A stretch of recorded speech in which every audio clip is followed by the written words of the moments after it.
ইতিহাস গড়ার ঠিক দ্বারপ্রান্তে দাঁড়িয়ে আছে বাংলাদেশ নারী ফুটসাল দল।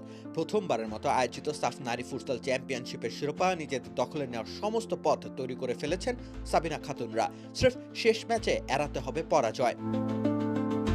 পাকিস্তানকে ৯-১ গোলে হারিয়ে নিজেদের শিরোপার দাবি আরো পোক্ত করেছে বাংলাদেশ। পয়েন্ট টেবিলে রয়েছে শীর্ষ অবস্থানে। এখনো পর্যন্ত এই টুর্নামেন্টে অপরাজিত বাংলাদেশের মেয়েরা। ভুটানের বিপক্ষে ৩-৩ গোলের ড্র তাদের দূরে রেখেছে এক ম্যাচ বাকি থাকতেই শিরোপা উৎসবে মেতে উঠতে।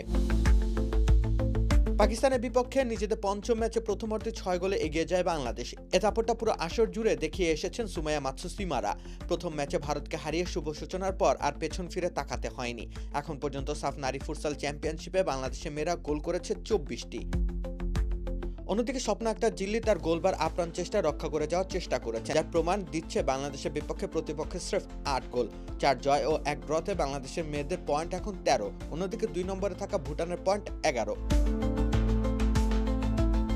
অর্থাৎ নিজেদের শেষ ম্যাচে ড্র করলে বাংলাদেশের মেয়েরা উঁচিয়ে ধরবে সাফ নারী ফুটসাল চ্যাম্পিয়নশিপের শিরোপা। পয়েন্ট সমান হলেও গোল ব্যবধানে ভুটানের চাইতে ঢের এগিয়ে বাংলাদেশকে টপকাতে হলে নিদেন পক্ষে ১০ গোলের ব্যবধানে জিততে হবে ভুটানকে। নেপালের বিপক্ষে যে কাজটা করা মোটেও সহজ হবে না। অন্যদিকে বাংলাদেশ নিশ্চয়ই ড্রয়ের আশা নিয়ে মাঠে নামবে না, কেননা প্রতিপক্ষ যে মালদ্বীপ, এখন পর্যন্ত একটি ম্যাচও জিততে পারেনি মালদ্বীপের মেয়েরা। টেবিলের তলানিতে রয়েছে তারা, ৫ ম্যাচে গোল হজম করেছে ৩০টি। এমন দলের বিপক্ষে বাংলাদেশের পরাজয় তো দূরের কথা, ড্র করার সম্ভাবনাও কম। তবুও যদি অঘটন ঘটে যায়, বাংলাদেশের মেয়েরা কামব্যাক করার মানসিকতা দেখেছেন এবারের আসরেই।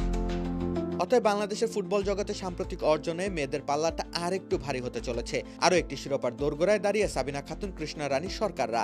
ইতিহাসের পাতায় প্রথম চ্যাম্পিয়ন হওয়ার গৌরবে মেতে ওঠার ক্ষণ গুনছে নারী ফুটসাল দল। রাকিব হোসেন রুম্মান, খেলা ৭১।